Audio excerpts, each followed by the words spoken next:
Quand on regarde cette aventure, on pourrait se dire qu'on n'a pas grand-chose en commun. Même dans l'équipe, il y a des ex-consultants, des ex-cadres, des ex-électriciens, des ex-ébénistes, même des ex-infirmières.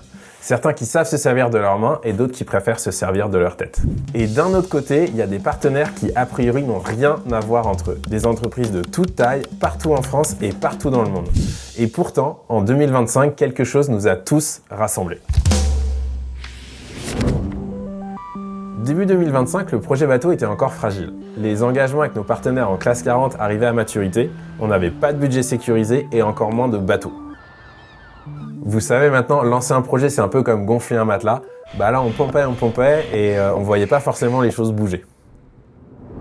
La solution la plus raisonnable, ça aurait été d'attendre que tout soit validé et d'attendre d'avoir la preuve tangible que ça pouvait marcher. Merci. Et pourtant, en 2025, on a tous fait le choix d'avancer ensemble dans cette incertitude. Ce choix, ça a été en premier lieu celui de partenaires qui ont dit oui sans garantie, en acceptant d'embarquer dans un bateau encore en construction et qui flottait pas encore tout à fait. Au final, dans ce bateau, chacun a pris sa place et a accepté de prendre une part du risque, non pas pour une performance, mais parce que le projet nous rassemble. Il nous rassemble autour d'une mission qui est celle de Café Joyeux, autour d'un message et vers un cap, celui d'un monde plus inclusif. Dans tout début de projet, il y a des moments fondateurs. Et le premier moment fondateur, ça a été la mise à l'eau du bateau sous ses nouvelles couleurs. C'est magnifique.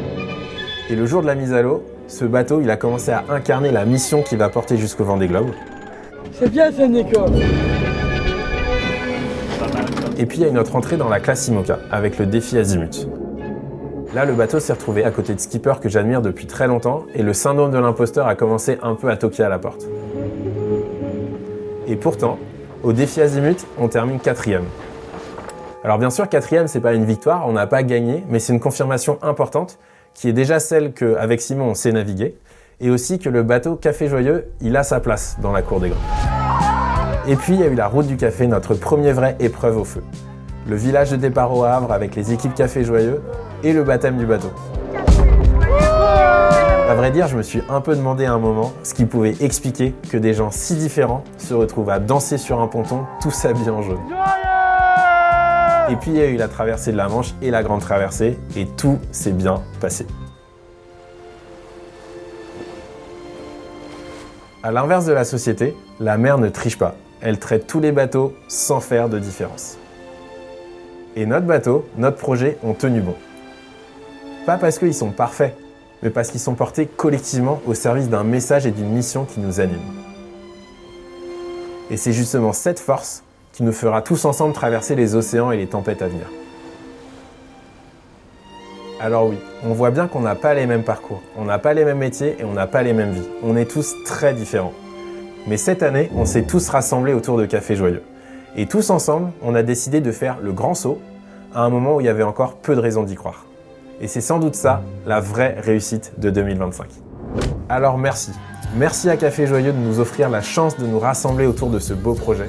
Merci à l'équipe du bateau et surtout, merci à vous, partenaires, car si le projet a vu le jour, c'est grâce à vous et personne d'autre.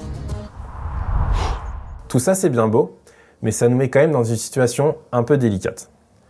Comment est-ce qu'en 2026, on va pouvoir faire pour porter encore plus loin et encore plus haut les belles valeurs de l'inclusion ?